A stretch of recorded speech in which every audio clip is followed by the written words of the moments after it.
show you some issues with Uberlaufen or overrunning that are going to show up in Fallhoffer.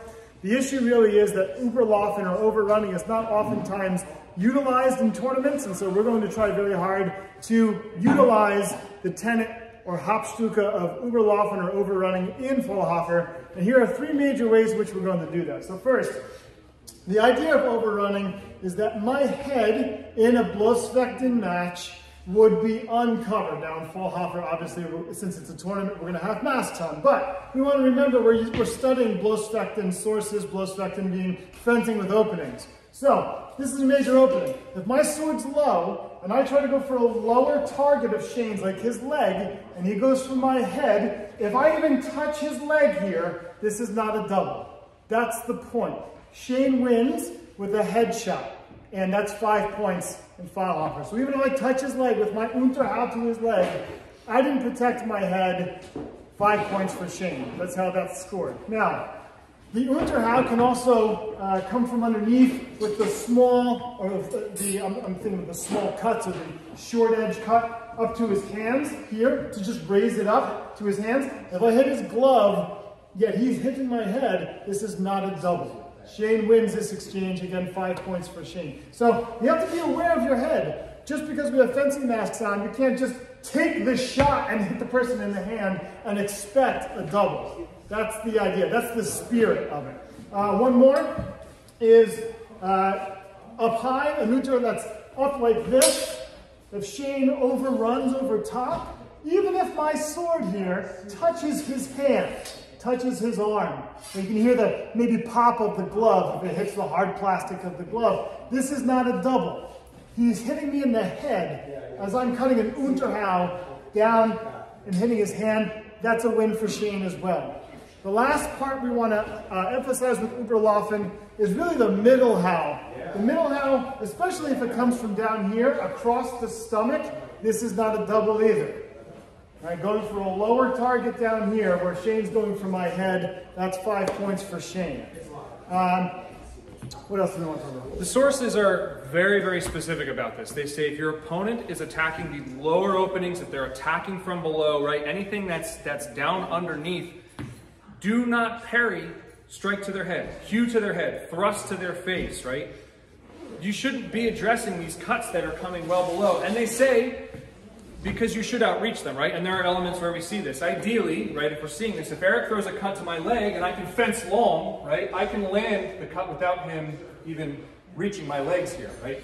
That's the ideal. But there is an acknowledgement that Eric's not going to do that without a fencing mask on. It's just not going to happen, right? This is a tournament, it's a game. We're hosting a game, we want you to all come play with us. But we are trying to be cognizant of some of these fundamental core concepts. This is one of the core techniques laid out by Lichtenauer. So we want to acknowledge that, we want to try and apply this to encourage more artful fencing. All right. So the other piece we want to address though is afterblows. So in Fallhoffer, we are not counting any afterblows. Here's the idea.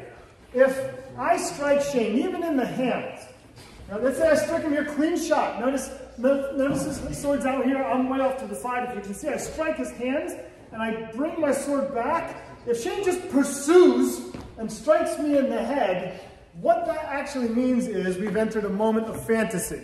We're going to pretend for the moment then that hew that I had to Shane's hand, maybe with a Krumpau as I'm doing now, did absolutely nothing to him. Didn't stop him one iota, and he just continued on to my head. We're ripping that fantasy part out of the tournament. There's no afterblows, zero, no afterblows. So hopefully that's clear. Yeah. You want to add anything to that? Doubles are a distinction though, right? This is an instance where you are striking each other at essentially the same time without an attempt from either of you to actually cover or protect yourselves, right?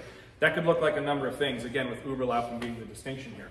So if Eric and I just blast through and cut at each other in the head, right? We're not engaging, we're just cutting around each other. We hit each other in the head at the same time, that's a double, right? But again, Uberlaufen is very specific that we're cutting from below, we're cutting to these lower openings, right?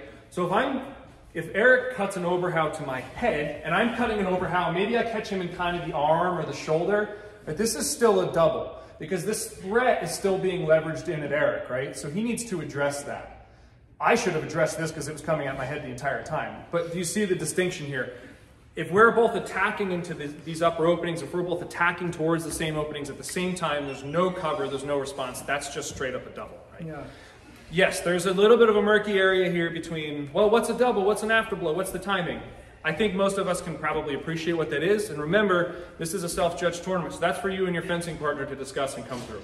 If it's messy and you're like, I don't know what that was, throw it out and move on to the next exchange. But just so you're aware of what we're looking for. There are no afterblows. If it's clearly there's a hit, there's a beat and a tempo, and then a chasing and another hit, we're not going to deal with, like Eric said, the fantasy of that. And the last piece we want to address, though, is using our highly armored hands and the gambesoned arm, maybe even forearm guards, to block a high cut to the head. So what we're saying is, if Shane cuts to my head, and I use all my protection on to basically launch my arms into that cut to then come at his head, that's no bueno. That's not good. So that's it's not just Uberlaufen. right. It's certainly not Uberlaufen. That's just poor fencing. Yeah. So that would be, like if Shane and I were fencing, because again, the fencers have to decide what happened, I would come to Shane and say, no, I use my hands there to hit your head. That's just simply a double at that point. We need to move on and try something else. But to use that as a tactic is poor fencing. I want to be very clear on that point. To use it as a tactic to throw your hands up in front of your face to block an overhow or something coming from above is nowhere in our source material. That's really poor fencing. So that should not count. We think of anything by the end of the night. All right. Cool. Take care.